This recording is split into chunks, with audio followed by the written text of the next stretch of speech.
بسم اللہ الرحمن الرحیم نحمدہ ونصلی علی رسولہ الکریم۔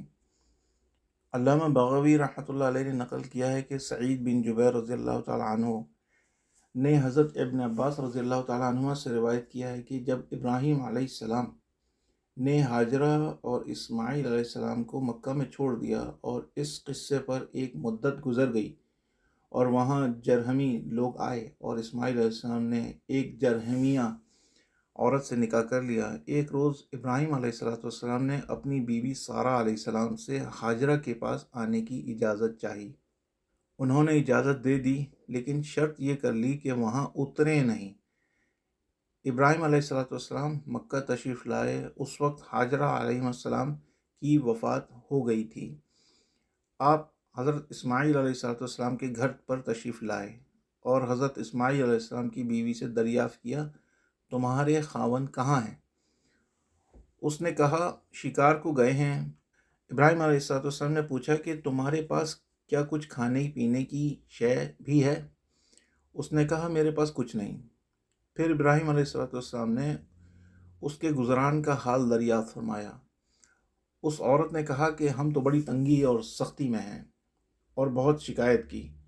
ابراہیم علیہ السلام نے سن کر فرمایا کہ جب تمہارا خاوند آوے تو میری طرف سے سلام کہنا اور کہنا کہ اپنے دروازے کی دہلیز بدل دے۔ یہ کہہ کر ابراہیم علیہ السلام چل دیے۔ جب اسماعیل علیہ السلام شکار سے آئے تو باپ کی خوشبو معلوم ہوئی۔ اپنی بیوی سے پوچھا، کیا یہاں کوئی آیا تھا؟ اس نے مری سی زبان سے کہا کہ ہاں، ایک بڈھا ایسی ایسی صورت کا آیا تھا۔ اسماعیل علیہ السلام نے پوچھا، کیا انہوں نے کچھ فرمایا؟ جو کچھ ابراہیم علیہ السلام نے کہا تھا اس نے کہہ دیا۔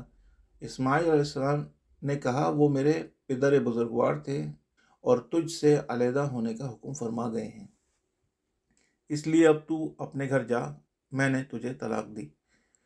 پھر آپ نے اسی قوم میں سے ایک دوسری عورت سے نکاح کر لیا۔ ایک مدت کے بعد ابراہیم علیہ السلام حضرت سارہ سے اجازت لے کر پھر تشریف لائے۔ اسماعیل علیہ السلام اس وقت بھی گھر پر موجود نہ تھے۔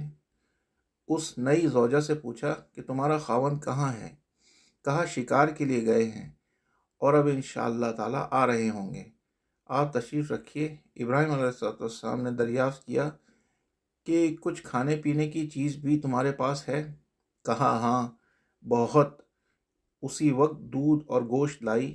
پھر ابراہیم علیہ السلام نے ان کی گزران کا حال دریافت فرمایا۔ اس عورت نے کہا کہ بفضل خدا ہم خوب فراخی میں ہیں۔ ابراہیم علیہ السلام نے ان دونوں میاں بیوی کے لیے دعائے برکت فرمائی۔ اگر وہ اس وقت گیہوں یا جو کی روٹی یا کھجوریں ابراہیم علیہ السلام کے سامنے پیش کرتی تو آپ کی دعا کی برکت سے زمین میں گیہوں، جو، کھجوریں بہت ہو جاتی۔ پھر اسماعیل علیہ السلام کی زوجہ نے عرض کیا کہ آپ سواری سے نیچے تشریف لائیے، میں آپ کا سر مبارک دھو دوں، لیکن آپ نہ اترے۔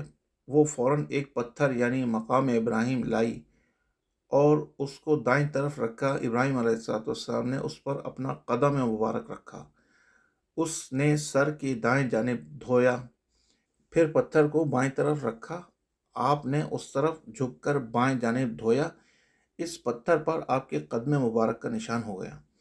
پھر چلتے وقت فرمایا کہ جب تمہارا خاوند آئے تو میری طرف سے سلام کہنا اور کہہ دینا کہ تمہارے دروازے کی چوکھٹ اب خوب درست ہے، اسے نہ اکھاڑنا۔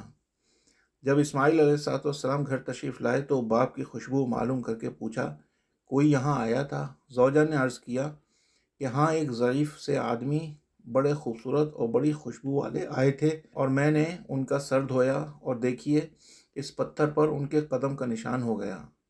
اسماعیل علیہ السلام نے سن کر فرمایا کہ وہ ابراہیم علیہ السلام میرے باپ تھے اور چوکھٹ سے مراد تو ہے، یہ فرما گئے کہ اسے اپنے پاس رکھو۔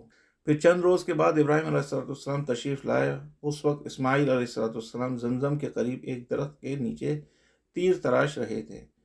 باپ کو دیکھتے ہی کھڑے ہو گئے اور آداب بجا لائے۔